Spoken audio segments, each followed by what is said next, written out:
拿下来之后，一个不小心手滑，我的手就做了一个这样的动作，他就直接被我敲一个，已经歪掉了，看到吗？上高速公路10分钟，速度很快，大概也有8、90，然后砰，车子是这样子90度翻，然后就开始翻。后来一追踪发现他是个毒贩，抓他之后呢，他也就讲说我没有钱，你会觉得我也太衰了吧？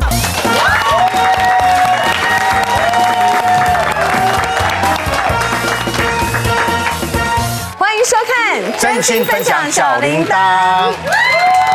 好，欢迎3位容易变善财童子、有穷鬼体质的艺人朋友蔡宜真、大家好，阿诺、不喜欢哦。好，不是啊，我是小炮，对，你有看出来我今天的那个 dress code 就是小炮，有。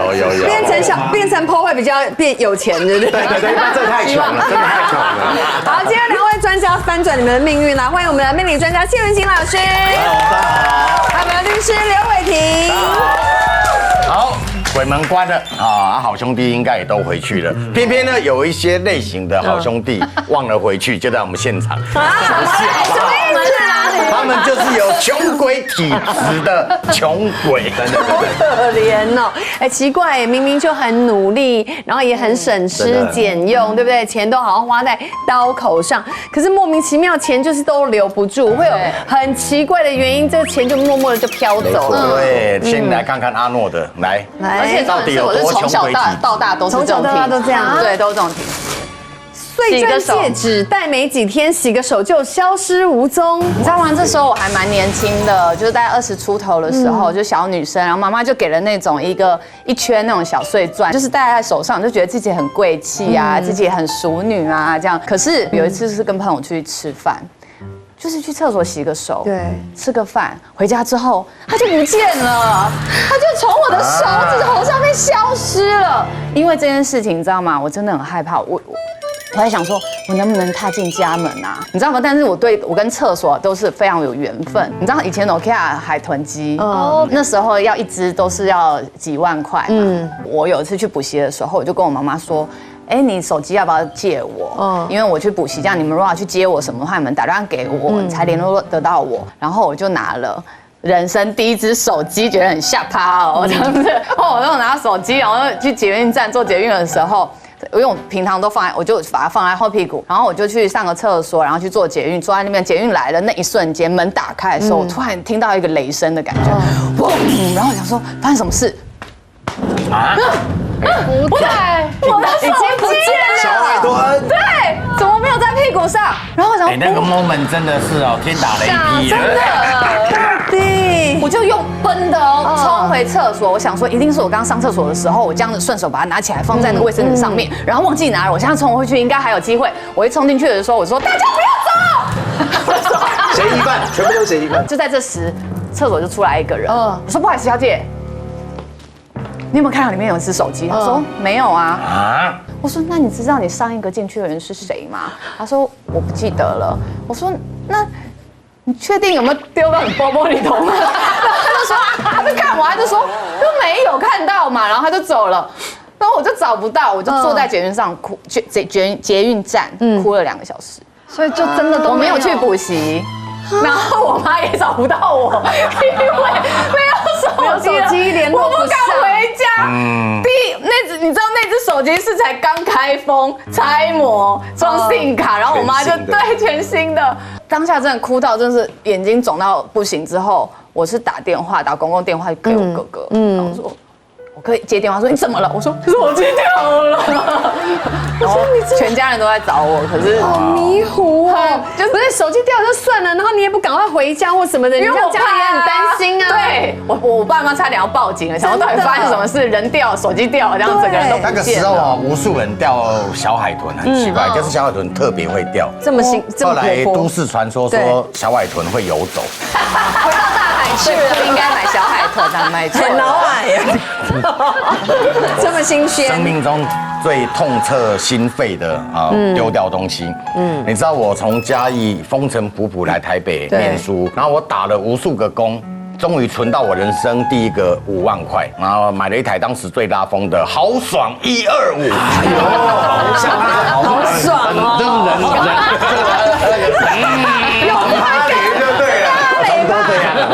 哇，交车那一天心中的喜悦，迫不及待，我还3贴哦，载了2个女同学，然后骑去啊，当时公馆附近我念世新嘛，火狐狸 MTV， 钱可以看 MTV。对。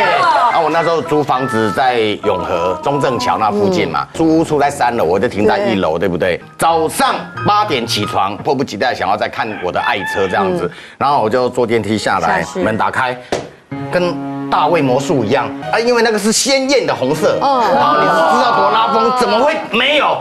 我跟你讲，我跟吹狂魔一样，我就用飘的啊，然后我就这样子哦，不知不觉一直走，我就跟你讲，我住中正桥，我一路走到秀朗桥下，太过分，飘在太远了。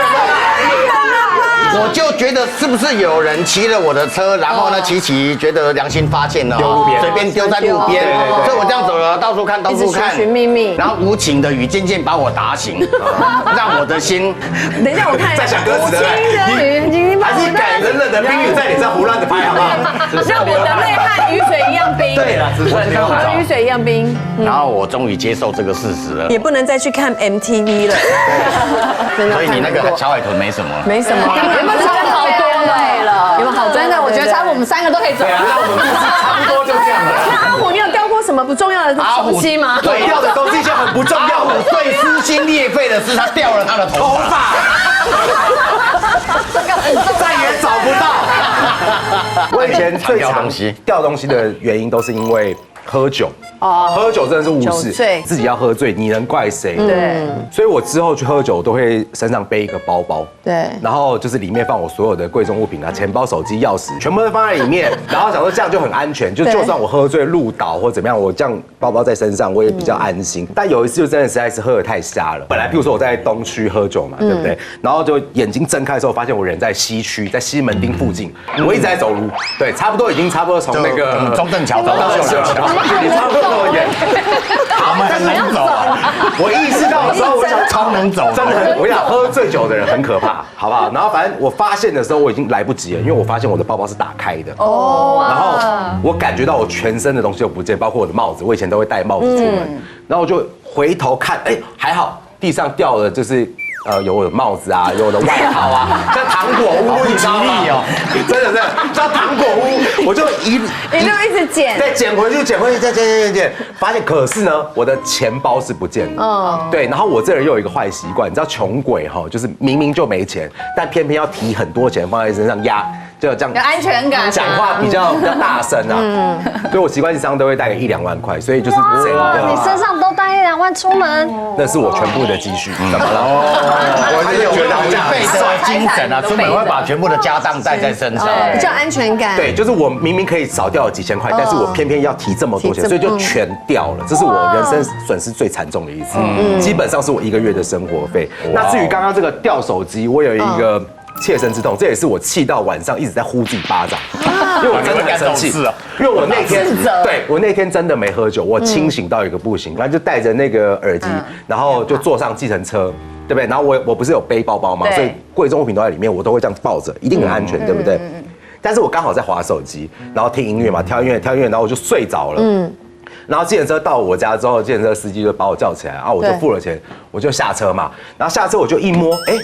我的手机不见了然后可是我记得我刚刚前面有停一个目的地是去这个便利商店买饮料，那我的手机一定是掉在那个便利商店，对不对？回去看，所以我跟司机说，司机不好意思帮我开回去。好，然后司机就这样开回去了，然后开到一半的时候，我想说，哎，不对啊，如果我的手机在2公里外的便利商店，我的耳机怎么会有音乐呢？所以我的手机会是不是？还是会掉在刚刚我们目的地那个附近，对不对？那我唯一的判断就是有可能就是我下车的时候，因为那个手机它可能是面朝下在地板，所以没有声音。当下你就觉得自己怎么会这么笨，然后你就跟司机说不好意思，你可以借一下那个电话，我想打电话给我的手机，确定还有没有响。对，就我打过去的时候，果不其然，就是真的有人把电话这样接起来。然后我说喂，你好，不好意思，那个是我的手，他就把电话挂断之后，再也没打通。所以我的手机就这样子掉，再也没有了，再也没有了，永远离开你的生命。我的音乐就停在最后一句，再也没有了。无情的雨没了，一直听不到 ending，去。很生气，这是我最难过的一次，就是我清醒的掉手机，就是自己真的笨。很气耶！但是大家应该都掉过吧？我也是啊，对，我也掉过。我是在摄影棚哎，我还记得我那天很骄傲、很得意，我买了一支 Sony Ericsson， 然后一个很新的、很美亚的那种亮亮的，然后我还到处在，然后很多人说，哎，借我看，借我看，那我就看啊，也没有怎样。然后我真的录完那一集影下来，我的手机就不见了，所以永远就没有再就换了没有了。我倒是没有真正遗失过，好几次都有惊无险啊。香港迪士尼，然后我到机场了，对啊，已经有点来不及了，但是手机没有，那就掉在迪士尼里面的饭店里面，紧急联络。哇，我也是觉得很感动哎，他们几乎是飙速飞车，在我那个还来得及的情况之下，就把手机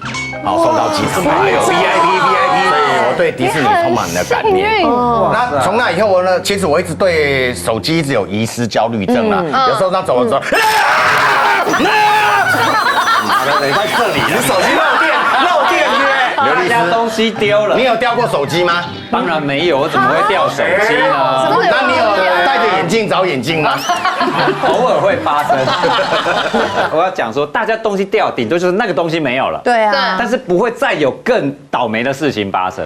可是我们就会遇到这一种，一个妈妈带个2岁、3岁的小孩，然后呢要去银行领那个安亲班的费用，也去银行领完，然后就搭计程车回家。回到家以后，经过2、3个小时以后，发现，我安亲班的钱在哪里？我不是有一袋里面除了奶瓶那些，还有那个放安亲班东西的吗？那个钱呢？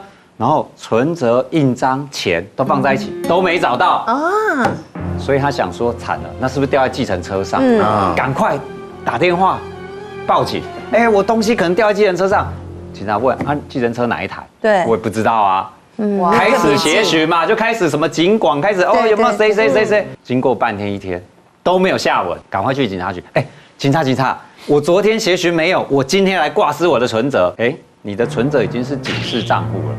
我说我靠，这么快？怎么这么快？对，我东西不见，怎么变警示账户？对，警察说有人来报案了，你的存折有人汇进去，多少钱？1笔3万。大概有个20笔，总共会有60万在里面，而且就被领走了。所以现在你可能涉嫌帮助诈欺，提供存折让诈骗集团利用你的存折去诈骗。然后这个妈妈说：“天哪，我存折不见，安亲班的钱不见，然后存折里面的钱也不见，然后居然还变成帮助诈欺。”好，来找我们律师。其实这种案件非常多。然后我就跟他讲说：“我知道你很委屈。”但是我们目前法院的做法是这样，你如果没有办法跟这些被诈骗的人和解，就是还人家60万，对，你大概会成立帮助诈欺罪的几率很高，因为检察官的说法是这样，我们已经到处都在宣导了，不要把账户交给人家，如果你还把账户交给人家，你应该知道会变成诈欺的共犯，所以你看原本的安亲班费用几万块，自己存折里面的几十万。再加上要赔人家60万，他就丢了一次存折印章放在一起，就带2个小孩，100多万去了。那有抓到那个骗他的人吗？不可能。对啊，你就也都没有，没有啊，就没有啊，就车手拿走啦。好惨哦，惨了，太衰了吧！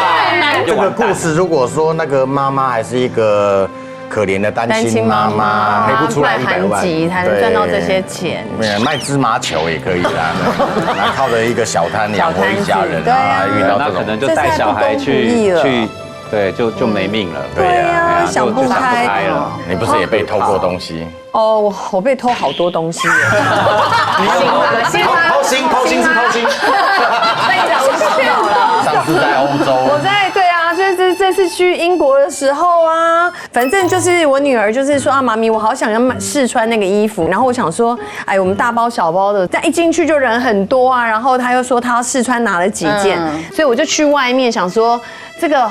英国伦敦那个街道真漂亮，然后那个微风徐徐吹来，因为我从从那个雅典过去，雅典36度，我到那个伦敦是16度，好凉爽的风，我还在那个行人都好时尚，想说那我把东西先放地上好了，因为好重，我就只是放在脚边，然后就这样放在脚边，我想说啊，等一下我们要去那个伦敦眼啊，坐那个摩天轮，那我来看一下怎么去好了，把手机拿出来，然后看还是很注意。意这样子。然后那时候我女儿就跑出来说：“妈咪，妈咪，我跟你讲，好多人在试说要排队很久的感觉。”我说：“那不要排了，直接就结账。”她说：“哈，真的吗？”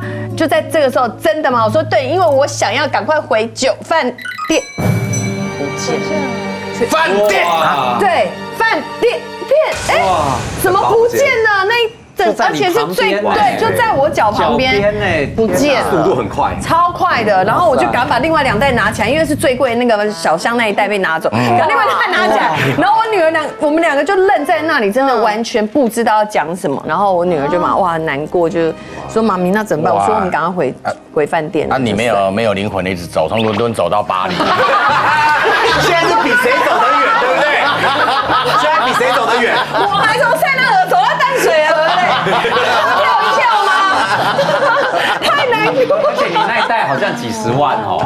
没有到那么多了。对，但因为我妈妈我女儿说妈妈为什么我们不赶快报警？对，讲真的，因为在国外，我要报警要花多少时间？就被偷就被偷。但真的要报警是有用的吗？对，其实你真的应该考虑报警。在国外耶。对，我就讲也跟你很像的案例，有一组同学去瑞士结婚，不知道几周年，然后他们去瑞士，大家知道最有名就表嘛，对，就去买了2只劳力士，加起来破100。好，那你也知道他们的行李箱看起来也很贵，就是某一些名牌的行李箱。早上的时候，大家是从那个旅行社要把大家载行李嘛，所以他早上就吃早餐，行李全部就放在排站嘛。吃完早餐，行李要上车了，我们的行李呢？别人行李都在哦，因为别人行李箱都看起来普普通通，他行李箱特别的，就人家会关注到，所以就不行用那个。像我出国都带那个红白条纹的塑胶袋。天哪，这么隐蔽啊！我买1只百达翡丽就放在红白条纹的塑胶袋里，绝对安全啊！没人要拿，真的要这样。我那个同学真的就是那行李箱就真的不见了，真的，对，真的就不见了。那怎么办？领队就跟他说，你要不要报警？如果要，我跟你去，可是你要有心理准备，我们1天就在警察局，就是耗掉。然后呢，我们可能就得另外额外花钱，可能上万的台币的计程车资，去跟你的下一个行程，就是你会花到一天跟。可是不确定你东西有没有可能找得回来。可是他的表太贵了。对，但是他就觉得不可能找得回来，没有就偷走了。对，那表偷走就偷走，而且那么热门的表一定就被，然后他就传讯息问我说，我东西被偷了，我就跟他说最好先报警，然后所以他真的也就只好听我的话，真的去报了。好啦，报完警也没什么，最后也就花了那么多时间弄了，回来台湾了，东西就没有了。回来台湾以后，至少可以先做一件事，拿着报警去申请那个旅游的遗失险，可以去赔一些钱呐，就是你的行李不见了，旅平险是可以赔的。但金额不高，因为它是规定1箱就多少钱，对，好，不无小补啦哈。但是经过1个月以后，瑞士的警方通知他找到，而且原封不动哦，那个箱没有被开过哦，怎么那么厉害？因为旅客拿错行李箱。是拿错，他没有被偷。1个月后收到100多万的表回来，你知道多开心啊？太开心欧洲的小偷了。现在很厉害，有一种是简单粗暴啊，就过来，你看那里，好，这是什么国际式的手法？而且我还真的会看呢。你看那里，我们一般被偷东西根本不知道小偷长什么样子。仪真是亲自跟窃贼 eyes to eyes。对，四目相交。我觉得去欧洲真的没有想象中安全哎。我以前在台湾，我背包包，我其实就是侧背，就这样子。但是我去了一次法国之后呢，完全改变我背包包的方式。你现在怎么背？就是一定是斜的，而且包包要在腿这边，而且你手要这样压着。对，一定是要压着，一定手不能离开它，一定要正面，然后压着。坐下来之后放在2腿这边夹。对，真的要夹，是这样才安全。为什么呢？因为我那时候也是在那个地铁上，然后我前一天才去买新的一个 Gucci 的那个钱包，然后就放心了，就哇很漂亮，然后放我都背小包放进去，然后我那时候其实只是买完票，然后要上那个地铁，因为买票刚才插卡进去，所以其实我的手就离开一下，然后呢我就想说要把它放进去的时候，那一瞬间我看到有一只手，好可怕，而且我就差一步就要跨到那个车里了，这么生动哦，这样，他差点跨进去，门关起来的时候赶快逃走。走。对，然后我的那个包包拉链还是有拉一半的，我不知道他怎样，然后要拿到，我当下直觉就是这样，哎呀，打手，一定要打手，哎呀，调皮耶，他就吓到就放开，然后因为我就跨到月台，我就转身，门还没关，我就看，就真的是一个吉普赛的女生，然后他就跟我生气哦，他用他的语言就在那边生气，就骂我，我在那边认着，我也很生气，我就也是一直骂他，然后后来骂到直到我们对峙到门关起来，其实蛮尴尬。然后列车缓缓向前行驶，因为吉普赛一直在追车，继续来一直骂。好，谢老师，你可以教我们一下吗？因为我们真的不希望我们自己心爱的东西被偷走，有什么破财征兆可以提醒我们吗？好，首先第一个，我常想，很多朋友应该都会有做梦的这个情况。你有没有梦过，就是在梦中可能踩到大便？就叫吉普赛，真的是踩到吉普赛，踩到大便。哎，可是人家不是说梦到黄金是好的，对啊，好的啊。所以这个时候就遇到一个问题，因为我常常遇到一些有洁癖的朋友，在梦中发现他踩到那个时候，他就忍不住，你知道吗？找地方洗啊，终于把它洗掉了。我说啊。好可惜哦，今天应该会有一笔钱财进来，可是你在做梦中又把它洗干净的话，有时候这个机会有可能就得而复失哦。所以我曾经有一个遇过人家就说，他说那如果掉进粪坑呢？中乐透，其实它真的有可能是一笔大大的这个钱财进来。他醒来之后全身变成金身了。都是黄金。好，所以其实一般来说，通常梦到说这个时候最怕就是把它洗掉。好，第二种呢，就是家里头，如果你发现，哎，我管道漏水，管道出现漏水情况，或者出现壁癌，在风水上面来说，这个就是属于漏财的一个这个现象。然后第三种，基本上来说，这个就是神桌的灯暗掉。神明桌其实一般由神桌往外看的时候，左手边的灯。好，代表男生，右手边灯代表女生。所以当左手边突然变暗了，有可能你会因为发生某件事情，男生可能发生某件事情而有破财的机会。而在右手边的这个灯突然间暗掉的时候，代表女生有可能在最近有可能会发生破财机会。OK， 供奉的鲜花枯鲜花不是也是神明桌吗？神明桌一般来说花是跟这个一样，它是一种预兆，在左手边代表男生，右手边代表女生，所以你会发现很奇怪，就是我明明同个时间买上去的，可是为什么这一边的花还是很茂盛，但这一边的花可能整个就莫名其妙就整个凋谢了。所以其实这个有时候也是征兆。那另外我跟大家分享一下，除了这个以外，你有发现啊，比如说，我想你那个头应该不是真的秃嘛，对不对？都是就是还是真的。我必须说我的头是真的秃。老师，你千算万算没有算到我的头是真秃。真秃假秃会怎样吗？我要说稍微跟大家分享一下，因为很多人都说10个秃头9个富，对不对？对啊，那常常他就是我是那一个第10个。那有一句话就是，它后面其实还有第二句话，它叫做唯一不富呢，是因为没屁股。就你的屁股比较软一点，或者是没有。没头发还没有屁股，来站起来一下。我没有屁股，背对镜头。有啦，屁股很大。来电臀表演。干嘛？我瑞奇马丁哦。所以老师意思是说，他如果是扁屁股的话，他更没财，是不是？对。哎，其实我屁股很翘，我老婆就喜欢我。哇，哎，真的耶！来电臀表演。哇，电力要再加强一点了，加油！速度偏慢，频率有点慢，而且有点 K。我要跟大家分享，另外还有一点，大家可以自我检测啊，比如说你的鼻子，其实很大部分人都会说鼻子跟财运有关，对不对？就财库不是吗？在面相上面来说，鼻毛露出来就跟漏财有关系，所以你之后发现，哎呀，常常你都不去修剪它，有时候容易出现漏财的情况。第二个是你在按鼻梁的时候，你自己按这个鼻子的时候，你摸摸看，有的长得很漂亮哦，可是一摸塌下去，虽然看起来很好看，但是事实上你的财库是有漏的。没什么弹性，我以为是没什么弹性，这是完蛋了。对啊，我以为是鼻孔很大才会是漏财。鼻毛外露，被吃够了，这个就是面相大师。来，除了容易丢三落四之外呢，阿虎呢，来看看他还有哪些穷鬼的体质。穷鬼的体质就是看看你的牌子，哎，你不要撕别人的，撕你的。这个。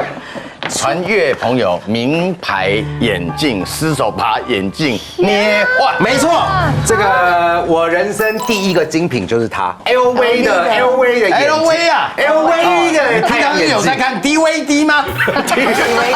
然后这个买的也算是被强迫购物，为什么呢？因为其实这个眼镜本来是我一个朋友的，然后他在这个。国外看到之后觉得很漂亮，很好看他就买了，然后就跟大家就是分享嘛，那每个人就传阅，对不对？然后就到了我的手上之后，我还在手上把玩之后，我还试戴，然后拿下来之后，一个不小心手滑，所以。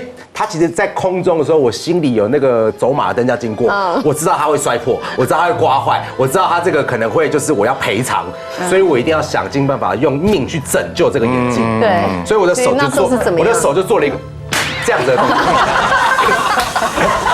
因为眼镜你怎么戴会戴到眼镜飞走，然后你要这样？不是因为可能拿下来的时候手就很敲到，他头太滑了啦。对，太光滑，然后你就这样一拍手，好啊，我跟你说，这眼镜哦真的是真材实料，他就直接被我敲一个，你看看，来，他首先他已经歪掉了，有看到吗？这个要解，要去眼镜行的师傅赶快帮你调整。对，可能，但是因为毕竟这个东西的是我朋友的，他修过的，你也不可能对叫人家收，二把被弯转了，所以我当下就把它买下来，哇，4万多块，就在我一个拍手就没了。然后这个眼镜我也没办法戴啊，为什么？因为它现在是歪的，我你赶快去说啊！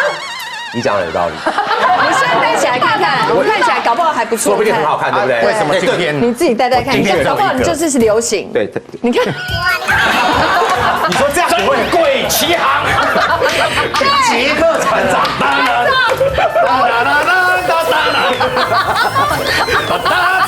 这很难过，这真的很难过。为什么4万多？这到底是什么音乐啊？哎，我跟你说，这眼睛在别人手上怎么丢、怎么抛、怎么接都不会坏，一在我手上它就划开，一个拍手就没了。其实你不救它掉地上应该没事，可能好一点。对，就被你拍坏的。拍手 OK 哦，不要乱拍，好不好？法律上是这样哈，你不小心弄坏。没有所谓的刑法的毁损罪，刑法的毁损就把人家东西故意才会犯罪，不小心没有刑事犯罪就不用抓去关了，但是有民事赔偿。那至于赔是赔什么？赔成本。就是你进货的成本是多少钱？你在百货公司，我一定有一个售价嘛，不是赔他的售价。对，我1万2啊，我卖2万嘛，那我要赔的是1万2，不是赔2万。哦，因为赔2万等于店家又赚到，等于我卖掉的钱。啊，这是一个。那第二个就是像刚才阿虎讲的，如果假设这个眼镜，假设啦，例如说你这朋友戴过半个月或戴过1个月，全新的，那给你看，它假设不是全新的，弄坏了还可以折旧。因为你只是赔它现在的价值，所以它的价值没有那么高，你的赔偿金额就比较低了。不过阿虎刚刚那个拍手，那表示他不是故意毁损，所以他不是被抓去关。对，到底是有多少抓我去关？我买下来了，是原价，对啊，是原价。然后我分享我遇过一个我觉得极端夸张的案例，我有一个客户，他是非常非常有钱，家里都是古董的，他在苏富比买一个5000万的青铜器，一个大概这么大。大概2、3千年前的，还有证书哦，苏富比给你的证书。有一次东西被偷了，被小偷偷走，5000万非常多钱，人民币台币大概2亿多，那不是开玩笑的，那不是开玩笑，上新闻的。好，也真的抓到这个小偷。然后你知道这小偷他说，我偷你这个东西哈，其实浪费我时间，因为这东西是假的。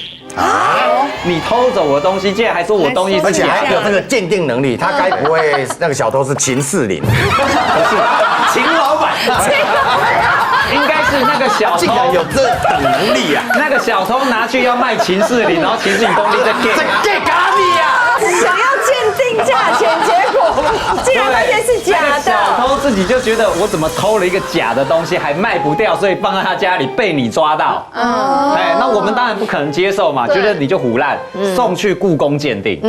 故宫还真鉴定它是假的。所以你知道对那富商多伤吗？他甚至要去告诉那个拍卖那个苏富比，结果呢，苏富比说我卖给你的时候是真的，至于你拿回去怎么搞，我怎么知道？所以我不会赔你。那如果假设那个东西被毁损的话，那我们要赔偿他5000万，还是赔偿他假货的价钱？就是5000块。对啊，实际价值如果偷走的时候价值5000万就5000万啊，只是他买到假货，所以其实偷走的东西只值5000啊。这个哇，好伤心，听起来是套路哎。对啊，对，阿诺也常弄坏对，东西，我也常弄坏东西，因为我2阿姨姨她是做银楼的，但她非常喜欢玉器，那个玉镯戴下去都是戴好几年的，都不用拿掉的。可是我不知道为什么我的玉镯都是日抛，日抛型的玉镯用完就丢。每次塞进去都超难的，对不对？都要很合手。然后我回来的时候，我都会这样捧在手上，说：“不好意思啊，阿姨，又变2半了。”怎么会这样？对，有的时候有时候我会摔倒。然后像有一次他给我一个，我觉得真的很漂亮，然后他帮我戴上去之后，我好像出去跟我朋友讲个话，对，他是个激动，锵，然后就撞到桌角，又变2半回去。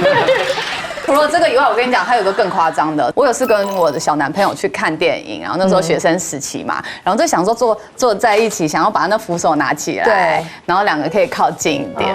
然后那时候就坐下去，到电影要开始的时候，我就这样扶手拿起来，扶手断了。原来那一间电影院的扶手是不可以拿起来的。哇，你力气真的是破坏王。对，还好搬的是扶手，万一是小男朋友的。对啊，就是活生生把小男朋友那里掰断，连根拔起，拔萝卜。所以这电影院的人看我们就是也是学生，就没有让你们赔，还是有赔个几千块，就是几千块。那重点是恋情有维持住吗？因为他看你力大无穷。对啊，他一直觉得很惊奇，我们还是有持续交往，但是他就会把这件事情一直跟他朋友说，你知道他多夸张吗？他上次跟我出去看电影，把人家扶手给拍断了，然后大家都觉得超可怕的。来看看怡珍来有什么穷鬼体质。车开出门被撞惨报废，竟然还求偿无门，哇，这个很时事哦，很时事，几个月前发生的，应该是今天最大单的一单。真的。那个车祸过程可能要再跟我们详述一下。那时候我是从台南，然后要北上，然后大概是晚上11点59分被撞的，所以我在空中的时候过了12点，然后停下来，8月1号，跨年，真的，在空中跨了1天这样子。然后那时候其实也是刚上高速公路10分钟。那个车是新车，我那台车大概开了4年，对，然后在发生之前我们才换了4颗轮胎，然后贴膜什么东西都重新弄，然后才去保养，然后才加满油，然后上高速公路10分钟。然后因为其实那时候速度很快，大概也有80-90，所以高速公路一定啊，对，但还好那时候前方车跟后方车都算不多，离我们很远。因为我一撞上来的时候，我只听到一个很大的一个往前的这个力量，然后砰，然后接下来就是车子是这样子90度转，然后就开始翻。所以其实我不知道翻了几圈，我只知道有一度我的头是在下面。然后呢，听说在这个 moment 的时候，时间会变慢，很慢，因为我们还可以讲话，我还在那边，他还可以讲话。糟糕了，怎么了？等一下吃什么？我觉得很久，因为通常车祸不是砰就结束了吗？可是我觉得我们那一个很久，因为我一撞的时候，我就像你讲的，你会不敢相信。你觉得这是假的，然后过了好几秒，安全气囊一弹出来，那一瞬间我才发现，原来安全气囊长这样，从这里弹出来，好久生命当中第一次亲眼见到安全气囊本人。我那时候还可以想，哇，那这真的很严重，那我车子很严重。安全气囊炸开是0点几秒哦，砰！可是呢，在你车祸当下，那个安全气囊也是慢动作，对，所有的东西都慢动作这样。然后我那时候本能性的一度有叫出一声，就是啊，然后我老公还跟我说小声一点，不要叫那么大声，还可以聊天叫小声，然后我就说直接说救我啊，因为我不知道该怎么办，你完全什么东西无法想。然后后来停下来之后呢，我的车门在地上，所以我是这样，然后我老公在上面，然后他脚感觉有点卡住，对，然后停下来的时候，听起来蛮浪漫的，你有亲他一下，蜘蛛人的那种吻，对，很美。因为车子里都是烟，然后我当下想的是怕爆炸，因为我不知道会爬出来。然后还好玻璃都没破，所以我们没有被割得乱七八糟。然后那时候我也是确定我下半身可以动，我把安全带拿掉之后，我就站在我的窗户上。然后后来我就想说，那怎么办？我们打破车窗。然后说不行，太危险了。然后后来他就说，他看看他的驾驶座的门能不能推开，发现可以，可是很重，一定要2个人。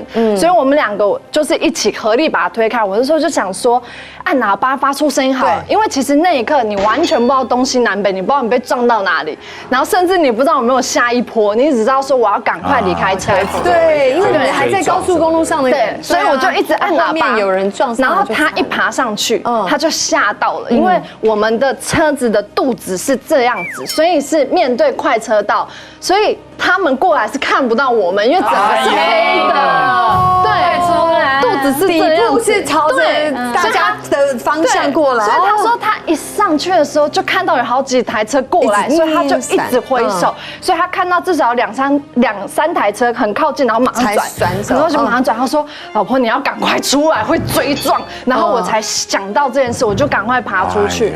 然后我们跳到安全岛的时候，其实我们俩胸口都超痛，那时候真的也是肾上腺素。后来也是一直挥手，一直挥手，之后警察、救护车那些全部才过来。对，那撞你的人呢？当时呢，我一起来，我本来很担心他，我想说他也很严重吧，可是整个国道没有车，然后我想说。是被鬼撞吗？怎么会没有车？然后后来呢，就发现，哎，不对，这个怪怪的。然后警察还说他逃逸了，肇逃了。然后肇逃的时候之后，其实一度是很绝望的，是因为我们的行车记录也很特别，被撞的时候前后2个都没画面了，只等到停下来之后才又有画面，所以整个过程都没有。对，然后后来去调那个离我们最靠近的2台监视器，全部坏掉啊！因为他说凯米台风把它弄坏，还没修。然后我那时候心里想，凯米台风过1个礼拜了，就这么刚好，那2台的前后全部都正常，就那2台是坏的，所以完全看不到。但是还好。我真的觉得还好，他有留下线索。他撞我们很用力，所以他把车牌跟 logo 都印在我们车上。哦，那真的很用力。车牌跟 logo 就是4个数字都很清楚，都印上去了，印上去。那你车很软呢，他很用力，这叫做凸版印刷。他很用力，然后 logo 也有，可是英文没有。后来警察就去调，就说，哎，前后发现在我们附近车真的有1台，那个车牌那个数字，然后谁？后来一追踪发现，他是个毒贩，他才刚被放出来没多久。毒贩，对，然后就知道说他很多的前科，而且他年纪也有60几岁的人。对，所以后来警察去通知他什么，他都不到案，最后是去抓他。抓他之后呢，他也就讲说我没有钱。因为他还有很多费也都没有缴，就是摆烂，然后车子也都完全没有任何保险，没有任何的，所以他没办法赔。律师就跟我们讲说，真的最坏打算就是你拿不到任何钱，但是就开始鼓励我们，还好你们活着，人没事就平安就好了，就有希望。我就转念嘛，也只能这样，要不然你会很痛苦，你会觉得我也太衰了吧，怎么怎样。可是后来想说，好像从那天开始，觉得每一天都赚到了。所以我来看到你们就会特别的开心跟感动，对。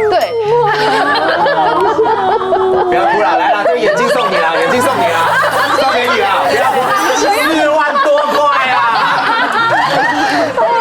真的耶，我觉得历劫归来的感觉，真的是出死入生。这是一个劫难，在那个最重要关键的 moment 的时候，有一只无形的手挡住了更进一步的灾难，就是真正的破财消灾的感觉。其实我们后来评估那台车修也要50几万，后来我们就觉得算了，修完它可能也没有办法，因为它是事故车，很难卖，也有健康安全的疑虑，会好也不完全了啦，对啊，所以就重大事故的车也惊动车神了，对，有车神没有，那是尿在车上才会啦。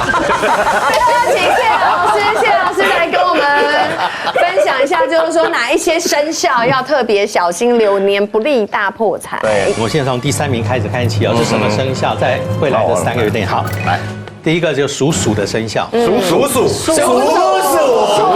看起来像大的嘛，最喜欢叫人家坐下的生肖，因为他总是说谁当不隶属。对，有这个数也是有礼貌，不好意思。来，不好意思啊。第3名要小心。来，要小心什么哈？来看一下，最近3个月里头，财运上面会比较差一点点。不宜进场，对，不太宜进场去做。那一直都没有出来嘞，什么意思？就是对啊，一直都在厂里面都没有出来。农历的8月份必须要特别的注意，因为基本上来说，这个月份里头，容易出现一些漏财、破财情况，所以可能会下市。怎么才直接变壁纸？不要再这样下他，因为我已经够悲惨了。它其实到了9月以后，你开始慢慢会好转，尤其是在农历的大概差不多11月、12月左右会非常好。OK，所以不用担心。OK，他差一点就要从摄影棚走回家。你买哪一支？我们赶快进场。排行榜来看一下第2名哈。第2名的话是生肖属龙，龙宝。那属龙的生肖基本上要在注意什么时候？在农历的9月份，农历9月，投资方面要特别注意哈也是投资失利，容易有失利的情形。啊，那因为我们的生肖基本上在农历的9月份的时候，它是情人正冲的情况，在这一年里头。运势在应该最低潮的时候，真的啊。所以这个月份我尽量不要去做。最近有在投资什么吗？没有，我完全没钱。我每天要最近有在投资生发水。我跟你讲，那就失利了，失利了。不要以为没钱没事哎，现在很多那个投资赖群的有没有？对啊，先借我钱去投资，对不对？对，不要玩清醒假的变玩真的，然后又变成帮助诈欺哦。不会，不参加。